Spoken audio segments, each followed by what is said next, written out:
അടുത്ത സമയത്ത് എൻ്റെ ഒരു വായനാനുഭവം ഉണ്ട്. ആൽബർട്ട് ഇൽക്കോവിച്ചിന്റെ ഒരു കഥ.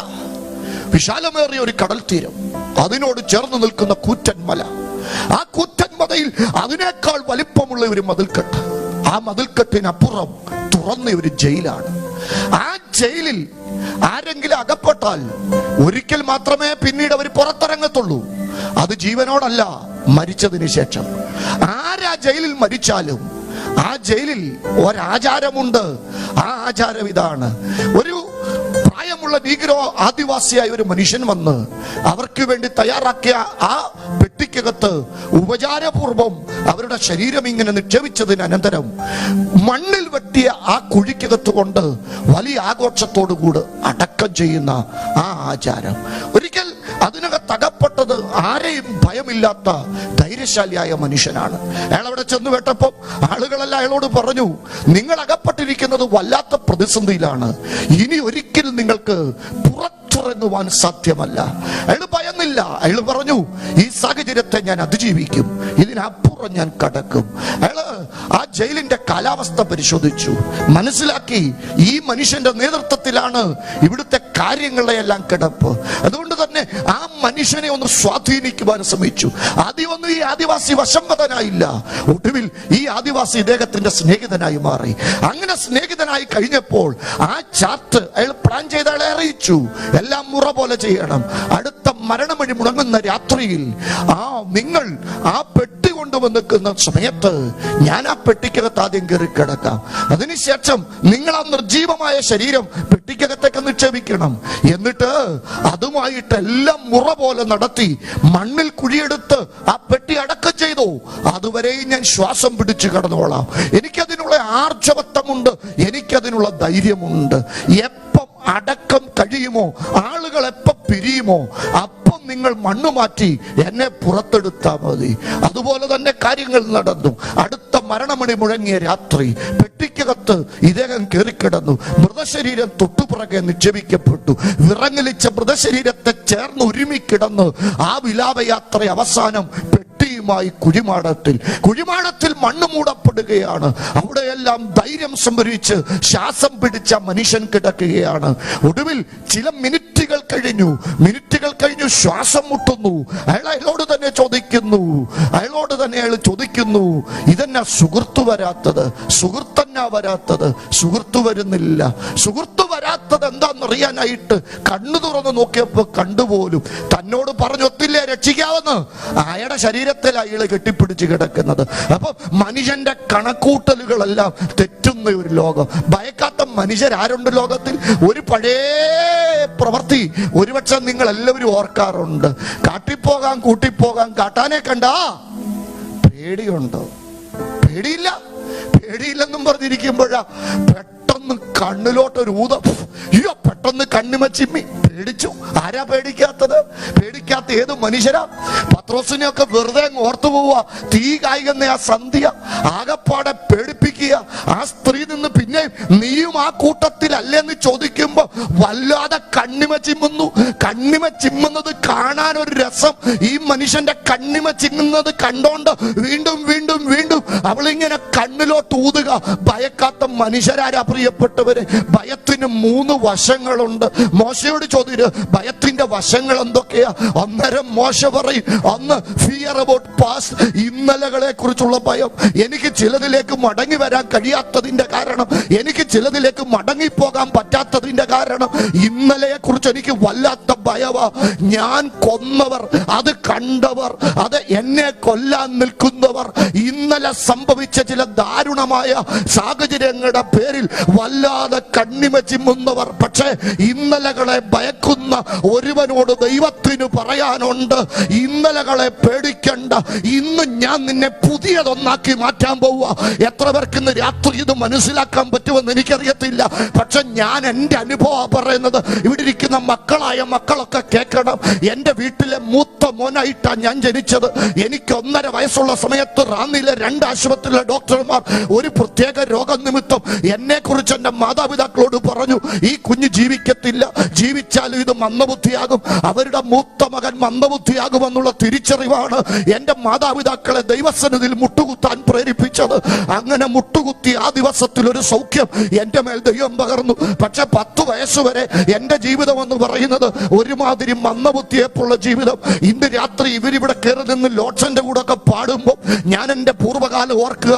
സത്യത്തിൽ ഇതുപോലൊരു യോഗത്തിൽ കയറി ഞാൻ പാടിയിട്ടില്ല 10 വയസ്സിന് മുമ്പ്. അത് മാത്രമല്ല പാസ്റ്ററെ, ഞങ്ങളുടെ സഭയിൽ ഒരു യോഗം നടക്കുമ്പോൾ ഈ സാക്ഷി എന്ന് പറയുന്ന ഒരു കാര്യമുണ്ട്, ടെസ്റ്റ് മണി. ഞാൻ ഏറ്റവും ഭയന്നിരുന്ന ഒരു ദിവസം, ഒരിക്കൽ പോലും ഒരു വാക്യം മുഴുമിപ്പിച്ച് പറയാൻ എനിക്ക് പറ്റിയിട്ടില്ല, മുഴുപ്പിച്ച് പറയാൻ എനിക്ക് കഴിഞ്ഞിട്ടില്ല. എല്ലാ ദിവസവും ഞാൻ ഇങ്ങനെ മുട്ടുവറച്ച് വീട്ടിൽ നിന്നൊക്കെ പഠിച്ചു പോകും. അവിടെ ചെന്നേച്ച് ഇങ്ങനെ പറയാനായിട്ട് നിൽക്കുമ്പോൾ പറയാൻ വന്നതെല്ലാം മറന്നുപോകും. അങ്ങനെ ഒരുമാതിരി അത് ഈഞ്ഞാണിക്കുന്ന ആളുകളുടെ നടുവിൽ പോയി ഇങ്ങനെ മുട്ടുകുത്തിയിരിക്കുമ്പോ മനസ്സിൽ പറഞ്ഞിട്ടുണ്ട്, എനിക്കിതിന് പറ്റുന്നില്ലല്ലോ. എന്നെ കുറിച്ച് 2 റിപ്പോർട്ട് കിട്ടി കേട്ടോ 10 വയസ്സിന് മുമ്പ്. ഒന്നാമത്തെ റിപ്പോർട്ട് മനുഷ്യന്റെ മെഡിക്കൽ റിപ്പോർട്ട്, മന്ദബുദ്ധിയാകാൻ സാധ്യതയുണ്ടെന്ന റിപ്പോർട്ട്. രണ്ടാമത്തെ റിപ്പോർട്ട് സാത്താന്റെ റിപ്പോർട്ടായിരുന്നു. സാത്താൻ എന്നോട് നാഴികയ്ക്ക് 40 വട്ടം പറഞ്ഞു, നീ ഒരു വേസ്റ്റാ, നിന്നെ കൊണ്ട് ഒന്നിനും കൊള്ളത്തില്ല, നീ നാളുകളിൽ ഒന്നും ആകത്തില്ല. എന്റെ 2 ഭയങ്ങളിൽ ഒന്ന് സ്റ്റേജ് ഫിയർ ആയിരുന്നെങ്കിൽ രണ്ടാമത്തെ എന്റെ ഭയം മരണവീടായിരുന്നു. ഞങ്ങളുടെ അടുത്തെങ്ങാണ് ഒരു ആത്മഹത്യ വല്ലോ നടന്നിട്ടുണ്ടെങ്കിൽ എനിക്കങ്ങ് ആകപ്പാടെ ഭയമായി. എനിക്ക് ആദിയ ഞാൻ എന്റെ മാതാപിതാക്കളുടെ കൂടെ ആത്മഹത്യയൊക്കെ നടക്കുന്ന ദിവസങ്ങളിൽ എന്റെ മാതാപിതാക്കളുടെ കൂടെ 2 മാസമൊക്കെ അവരുടെ നടുക്ക് കയറി ഇങ്ങനെ ഉറങ്ങാതെ കിടന്നിട്ടുള്ള രാത്രികളുണ്ട്. അപ്പൊ എന്നോട് സാത്താൻ പറഞ്ഞു, നിന്നെ ഒന്നിനും കൊള്ളത്തില്ല.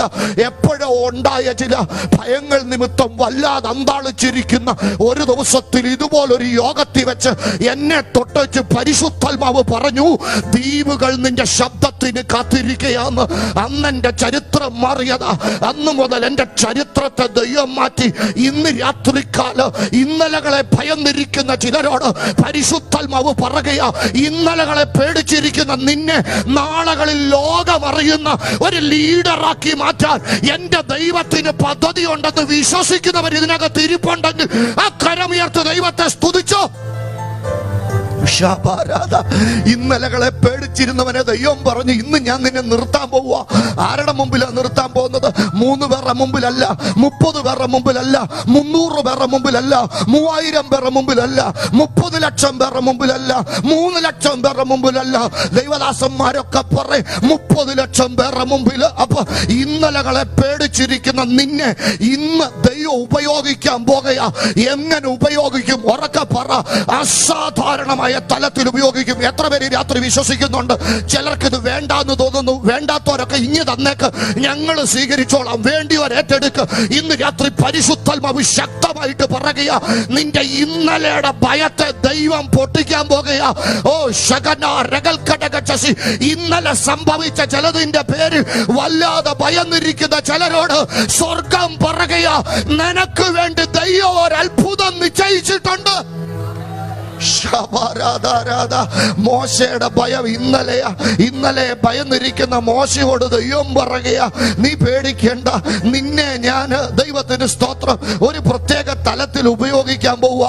നിനക്ക് ജീവഹാനി വരുത്താൻ 4:19 പുറപ്പാട്. ഞാൻ വേഗം നമുക്ക് പറയുക, അവസാനം വന്ന് നിൽക്കാൻ പോകുന്നത് ഒരു ദൂതിലോട്ട. അതുകൊണ്ട് ഞാൻ ഇവിടെ അങ്ങ് സ്പീഡിൽ പോവുക. പുറപ്പാട് 4:19, നിനക്ക് ജീവഹാനി വരുത്താൻ നോക്കിയവരെല്ലാം മരിച്ചുപോയി. അപ്പൊ തീർന്നുവെന്ന് തോന്നുന്നിടത്ത് നിന്നോട് ദൈവത്തിനൊന്ന് പറയാനുണ്ട്. ദൈവത്തിന് സ്തോത്രം. ഇവന്റെ ഭയത്തിന്റെ സ്വഭാവം കണ്ടോ? 3:11, അവനെ കുറിച്ച് അവന് ഒരു ഉറപ്പില്ല. പുറപ്പാട് 3:11 ഞാൻ പറയുന്നത്. ഞാൻ പറഞ്ഞ ആരും കേൾക്കത്തില്ല, എന്നെ കൊണ്ടൊന്നും നടക്കത്തില്ല. അവനെ കുറിച്ച് അവന് ഉറപ്പില്ല. 3:15, അയച്ചവനെ കുറിച്ച് അവന് ഒരു ഉറപ്പില്ല. പുറപ്പാട് 4:1, ജനത്തെ അവന് വിശ്വാസമില്ല. 4:10, ദൈവത്തിന് സ്തോത്രം, അവൻ ഭയപ്പെടുന്നത് സ്വന്തം കഴിവുകേട്. അപ്പം ദൈവത്തെ വിശ്വാസമില്ലാതെ, അയച്ചവനെ വിശ്വാസമില്ലാതെ, ജനത്തെ വിശ്വാസമില്ലാതെ വല്ലാതെ ഒതുങ്ങിയിരിക്കുന്ന മനുഷ്യനെ ദൈവം വിളിച്ചു പറയുക, ഞാൻ നിന്നെ എന്റെ തേജസ് കാണിക്കാൻ പോവാ. നിന്റെ ചരിത്രത്തെ മാറ്റാൻ ഇന്ന് രാത്രി ഈ ഹോളിൽ നിന്ന് ചിലരിറങ്ങുന്നതിന് മുമ്പ് ദൈവത്തിന്റെ തേജസ് ചിലരുടെ മേൽ ചലിക്കുന്നത് വിശ്വസിക്കുന്ന ദൈവമക്കളെ ഓർത്ത് ഞാൻ ദൈവത്തെ സ്തുതിക്കുക. ഇവിടെ ഞാൻ എന്റെ ചെവി കേൾക്കുന്ന ദൈവശബ്ദമുണ്ട്. പണ്ടുള്ളതിനെ ഓർക്കണ്ട, മുമ്പുള്ളതിനെ നിരൂപിക്കണ്ട.